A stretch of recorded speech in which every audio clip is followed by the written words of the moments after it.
الله الرحمن الرحيم ومن يرغب عن ملة إبراهيم إلا من سفه نفسه ولقد اصطفيناه في الدنيا وإنه في الآخرة لمن الصالحين إذ قال له ربه أسلم قال أسلمت لرب العالمين ووصى بها إبراهيم بنيه ويعقوب يا بني إن الله اصطفى لكم الدين فلا تموتن إلا وأنتم مسلمون صدق الله وصدق رسوله النبي الكريم۔ سورہ بقرہ کی آیت نمبر 130 تا 132 کی تلاوت آپ نے سماعت کی۔ ترجمہ سماعت فرمائیں۔ وَمَن يَرْغَبُ عَن مِلَّةِ إِبْرَاهِيمَ، کون ہے جو اعراض کرے ملت ابراہیمی سے، الا من سفہ نفسہ، سوائے اس کے کہ جس نے اپنے آپ کو حماقت میں ڈال لیا ہو۔ وَلَقَدِ اصْطَفَيْنَاهُ فِي الدُّنْيَا، یقیناً ہم نے ان کو دنیا میں چن لیا۔ وَإِنَّهُ فِي الْآخِرَةِ لَمِنَ الصَّالِحِينَ، اور بے شک آخرت میں وہ نیکوکاروں میں سے ہیں۔ اذ قال له ربه اسلم، جب ابراہیم علیہ السلام سے ان کے رب نے کہا سر تسلیم خم کرو۔ قال اسلمت لرب العالمین، آپ نے فرمایا میں سر تسلیم خم کرتا ہوں تمام جہانوں کے رب کے لیے۔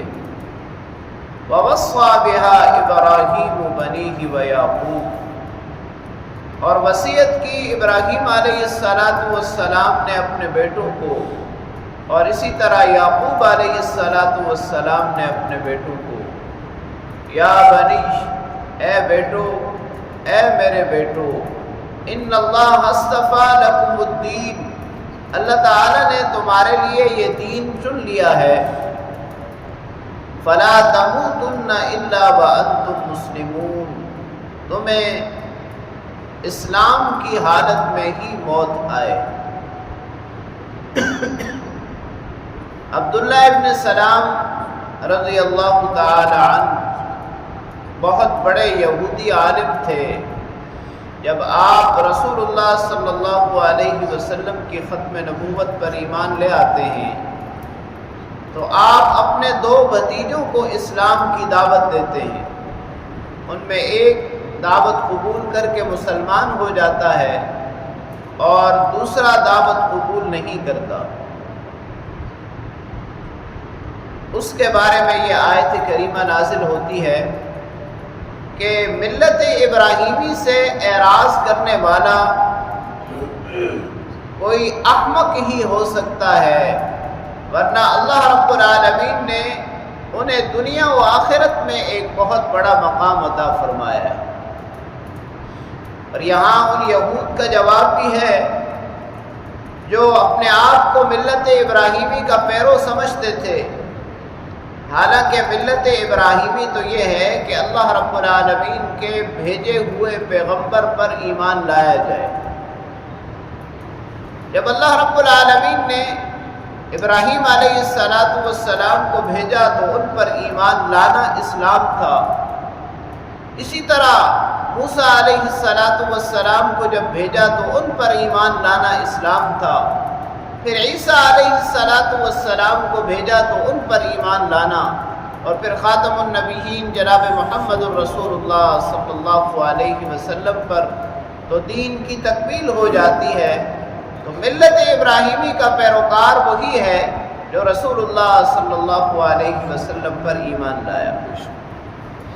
آپ کی اتباع اور فرمانبرداری کا اللہ تعالیٰ نے خاص طور پر ذکر فرمایا کہ جب اللہ نے ابراہیم علیہ السلام کو کہا کہ سر تسلیم خم کرو، یہاں اطاعت، فرمانبرداری اور سر تسلیم خم کرنے کے لیے اسلام کا لفظ استعمال کیا۔ اس بات کی طرف اشارہ ہے کہ دین اسلام اللہ رب العالمین کی کامل اطاعت کا نام ہے، جہاں اللہ کا جو حکم ہے اس کے مقابلے میں سر تسلیم خم کیا جائے۔ پھر تیسری آیت کریمہ میں ابراہیم علیہ السلام اور آپ کے پوتے یعقوب علیہ السلام کی اپنے بیٹوں کو وصیت ہے کہ یاد رکھو اللہ نے تمہارے لیے اسلام کو بطور دین چن لیا ہے، منتخب کر لیا ہے، لہذا تمہاری کامیابی اسی میں ہے کہ تمہاری موت اسی دین پر آئے۔ اللہ کریم نے دوسرے مقام پر واضح طور پر فرما دیا ان الدین عند اللہ الاسلام، دین اللہ کے ہاں صرف اسلام ہے۔ ومن یبتغ غیر الاسلام دینا فلن یقبل منہ، جو شخص اسلام کے علاوہ کوئی دین تلاش کرتا ہے یا اختیار کرتا ہے وہ اس سے ہرگز قبول نہ کیا جائے گا۔ اللہ کریم سے دعا ہے اللہ تعالیٰ ہمیں دین اسلام پر استقامت نصیب فرمائے اور دین اسلام کے تقاضوں کو پورا کرنے کی توفیق نصیب فرمائے۔